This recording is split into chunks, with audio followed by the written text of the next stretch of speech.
بسم اللہ الرحمن الرحیم۔ قرآن پڑھتے وقت حضرت حسن بصری رحمہ اللہ کی کیفیت۔ حضرت عمر بن حجادہ رحمہ اللہ کہتے ہیں کہ میں نے حضرت حسن بصری رحمہ اللہ کی باندی سے پوچھا کہ تم نے حسن بصری رحمہ اللہ کی خاص بات کون سی دیکھی؟ اس نے کہا کہ میں انہیں دیکھا کرتی تھی کہ وہ جیسے ہی قرآن کھولتے ان کے ہونٹ ابھی بند ہی ہوتے کہ آنکھوں سے آنسوؤں کا سیلاب رواں ہو جاتا ہے۔ یہ سب سے اہم بات تھی حضرت حسن بصری رحمۃ اللہ علیہ کی زندگی میں کہ جب بھی وہ قرآن کھولتے تو اس کی عظمت اور اس کی عقیدت، اس کی محبت اور یہ کہہ لیجیے کہ اس میں غور و فکر کی وجہ سے پڑھنے سے پہلے ہی ان کی کیفیت بدل جایا کرتی تھی۔ اور یہ تبھی ہوگا کہ جب انسان کے دل میں قرآن کریم کی صحیح عظمت بیٹھی ہوئی ہو، قرآن کریم کا صحیح ادب اور احترام اس کے دل میں ہو، اور وہ یہ سمجھتا ہو کہ یہ کس کا کلام ہے، کتنی بڑی یہ کتاب ہے، کتنا بڑا یہ کلام ہے۔ اور ظاہر سی بات ہے ایک چھوٹی سی مخلوق اتنے بڑے کلام کو پڑھے اور کما حقہ اس کو پڑھے تو بہت مشکل ہے۔ تو یہ کیفیت حضرت کی بنتی تھی جس کی وجہ سے رونا آ جاتا تھا۔ اور یہی قرآن کریم کے مقاصد میں بھی بیان کیا گیا ہے کہ قرآن کریم واقعی ایسی کتاب ہے، ایسا کلام ہے کہ جب اس کو پڑھا جائے تو انسان کی کیفیت کے اندر تبدیلی آنی چاہیے۔ لیکن افسوس کہ ہمارے زمانے میں تو قرآن کریم کو بس ایک تلاوتی کتاب سمجھ کر اور اس کے ساتھ یہی برتاؤ ہوتا ہے کہ اس کو پڑھ لیا جائے، زیادہ سے زیادہ تلاوت کر لی جائے۔ حالانکہ قرآن کریم نے خود اپنے بارے میں کئی جگہ فرمایا کہ اس قرآن کریم کے نازل کرنے کا مقصد یہ ہے لِيَدَّبَّرُوا آیَاتِهِ وَلِيَتَذَكَّرَ أُولُو الْأَلْبَابِ۔ یہ اس لیے نازل کیا گیا ہے کتاب انزلناہ الیک، یہ کتاب اس لیے نازل کی گئی ہے آپ کی طرف تاکہ لوگ اس کی آیتوں میں غور و فکر کریں، لوگ اس کی آیتوں میں غور و فکر کریں اور پھر غور و فکر کے ساتھ ساتھ وہ اللہ کی وحدانیت کو سمجھیں، اللہ کی عظمت کو سمجھیں اور آخرت اور جہنم اور وہاں کے مراحل، وہاں کی منزلوں کا تصور پیدا کریں۔ تب جا کے بھی انسان کی ایک کیفیت ہو سکتی ہے جو یہاں بیان کی گئی ہے۔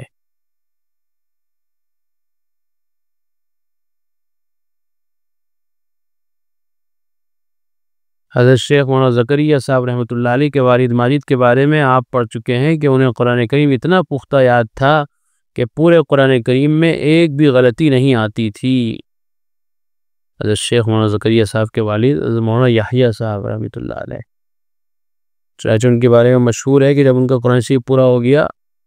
تو ان کے ابا نے ان سے کہا کہ تمہیں روزانہ قرآن پڑھنا ہے، وہ جب تک قرآن نہیں پڑھ لو گے پورا تو تمہیں ناشتہ نہیں ملنے گا۔ چنانچہ 6 مہینے تک انہوں نے یہی معمول بنایا، اپنا روزانہ فجر کی نماز پڑھی اور چھت پہ چلے گئے، اور جب تک پورا قرآن نہیں ہوا تو چھت پہ سے نیچے نہیں اترے۔ کبھی جا کے 10-11 بجے 12 بجے قرآن پورا ہوتا تھا تب نیچے آتے، تب ناشتہ ملتا۔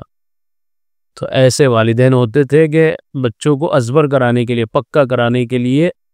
اور ان کی دنیا اور آخرت بنانے کے لیے انہیں اس طرح کی آزمائش یا کہہ لیجئے کہ اس طرح کے مجاہدے میں ڈالتے تھے۔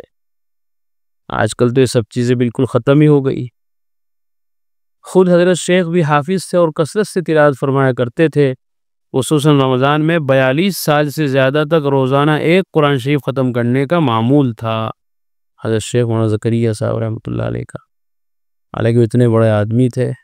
اور رمضان میں تو ان کی ذمہ داری اور زیادہ بڑھ جاتی تھی کہ دنیا بھر میں ان کے جتنے مریدین، ان کے چاہنے والے، ان کے شاگرد، اور رمضان ان کے ساتھ گزارنے کے لیے مزاح علوم آ جایا کرتے تھے سارے۔ چنانچہ مزاح علوم کی مسجد میں 2-2, 2.5, 3-3 ہزار تک لوگ اعتکاف کرتے تھے۔ وہ سب حضرت شیخ کے بڑے پیمانے کے تلامذہ، بڑے پیمانے کے مرید، لندن سے، یورپ، امریکہ، افریقہ، ہندوستان سے تو کونے کونے سے لوگ پہنچتے تھے۔ تو حضرت ان کی اصلاح بھی فرماتے تھے، ان کی باطنی تربیت بھی فرماتے تھے اور اپنا بھی معمول تھا قرآن پڑھنے کا۔ تو اتنی بھیڑ بھاڑ آدمی کے پاس آئی ہوئی ہے، 2-2.5 ہزار آدمی، تو بولتے ان کو سنبھالنا مشکل، ان میں بیان بھی کرنا ہے، انہیں نصیحت بھی کرنی ہے، سب سے مصافحہ بھی کرنا ہے، ملاقات بھی کرنی ہے، اور ان کی بیماری بھی ان سے پتہ کرنی ہے، پھر اس کا علاج بھی بتانا ہے، اور پھر اپنا بھی کام کرنا ہے۔ تو 42 سال تک حضرت کا یہ معمول رہا کہ روزانہ ایک قرآن کریم پڑھتے تھے رمضان۔ اپنی گھر کی خواتین کے بارے میں فرماتے ہیں، ہمارے گھر کی مستورات میں میری بچیاں، اللہ ان کو مزید قوت اور ہمت عطا فرمائے، کھانے پینے کے مشاغل اور بچوں کی پرورش کے ساتھ ساتھ ماشاءاللہ ایک ایک کے کئی بچے ہیں، اور ماہ مبارک کی راتوں کا اکثر حصہ مختلف حافظوں سے سننے میں گزارتی ہیں، اور دن میں 14-15 پارے روزانہ پڑھنا تو کم سے کم درجہ ہے، اور اس پر اور زیادتی بھی ہوتی رہتی ہے کہ کس کے پارے زیادہ ہوئے، یعنی ایک دوسرے سے نیک اعمال میں بڑھنے کا جذبہ بھی۔ پوچھتی بھی تھی شام کو افطار کے ٹائم بیٹھ کے کہ آج کس نے کتنے پارے پڑھے، کوئی 17 بتا رہی، کوئی 18، کوئی 20، کوئی 22، تو پھر اور جذبہ ہوتا تھا کہ کل کو میں بھی زیادہ پڑھوں گی، کل کو میں بھی زیادہ پڑھوں گی۔ تو یہ تھی عورتیں، ان کو نیک اعمال میں، قرآن کریم کی تلاوت میں اور آخرت کے اعمال میں آگے بڑھنے کا اتنا جذبہ تھا،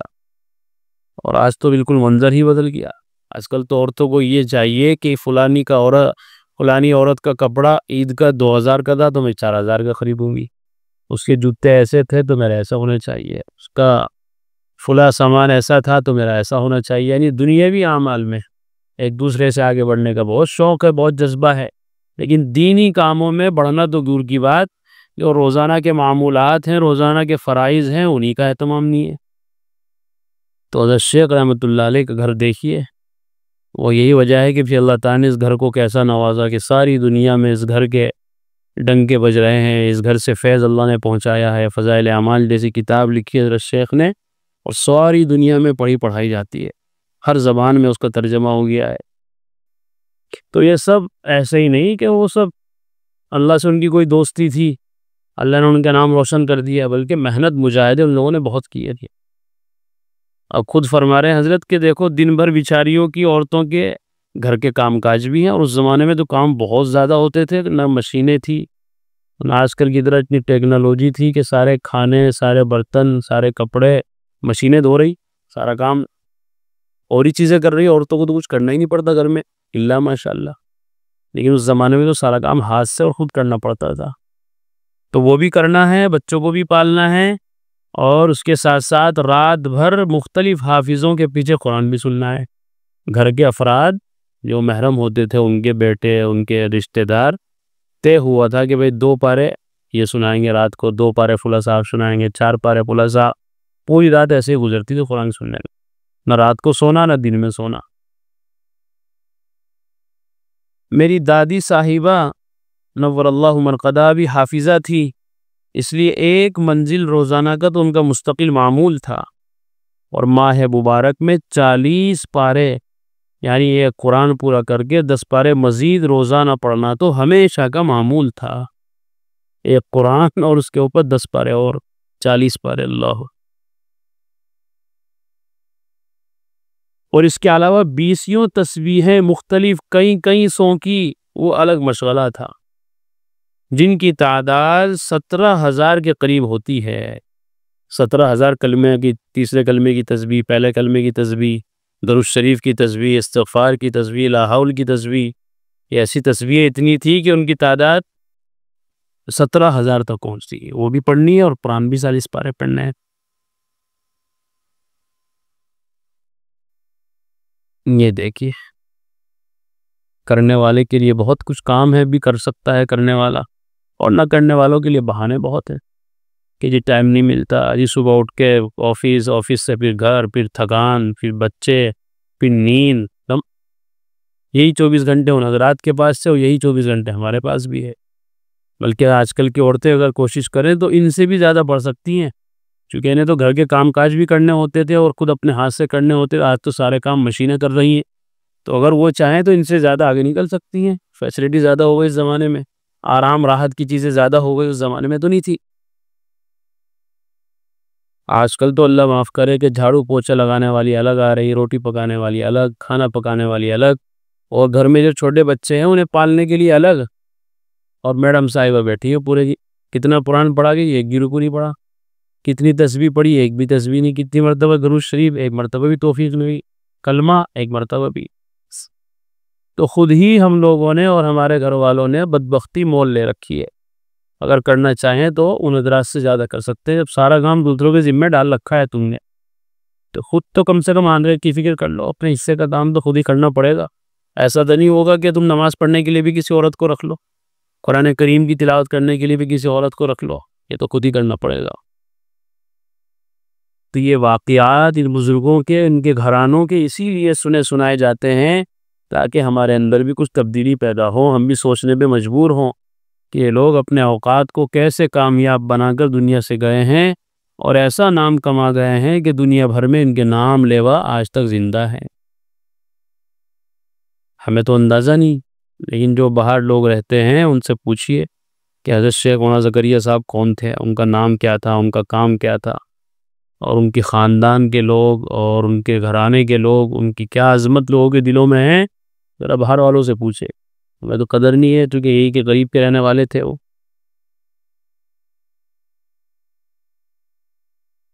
سحنون ابن سعدی رحمہ اللہ کا بیان ہے کہ انہیں عبد الرحمن ابن قاسم کو خواب میں دیکھا تو انہیں پوچھا کہ اللہ تعالیٰ نے آپ کے ساتھ کیا معاملہ فرمایا؟ انہوں نے کہا کہ میں نے اپنے رب کے پاس اس چیز کو پا لیا جسے میں پسند کرتا تھا۔ انہیں پوچھا کہ کس عمل کو آپ نے سب سے افضل پایا؟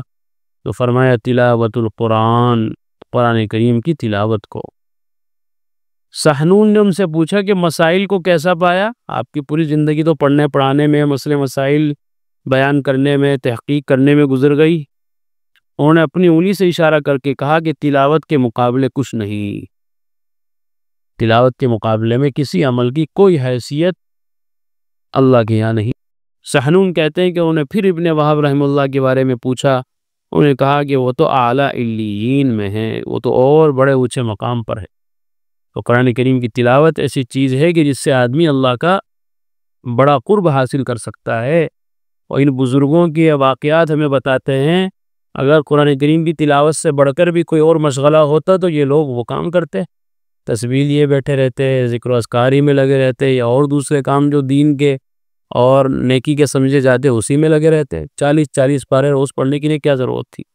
کہ یہ لوگ جانتے تھے کہ اللہ کا سب سے زیادہ قرب جو حاصل ہو سکتا ہے وہ قرآن کے ذریعے سے حاصل ہو سکتا ہے، اس لیے کہ قرآن اللہ کی کتاب ہی نہیں بلکہ اللہ کا کلام بھی، یہ اللہ کی ذات سے نکلا ہے۔ پر جو اللہ کے کلام سے محبت کرے گا اللہ تعالیٰ اس آدمی سے محبت کریں گے۔ اللہ تعالیٰ ہم سب کو بھی ان بزرگوں کی اتباع میں خوب سے خوب قرآن کریم بھی تلاوت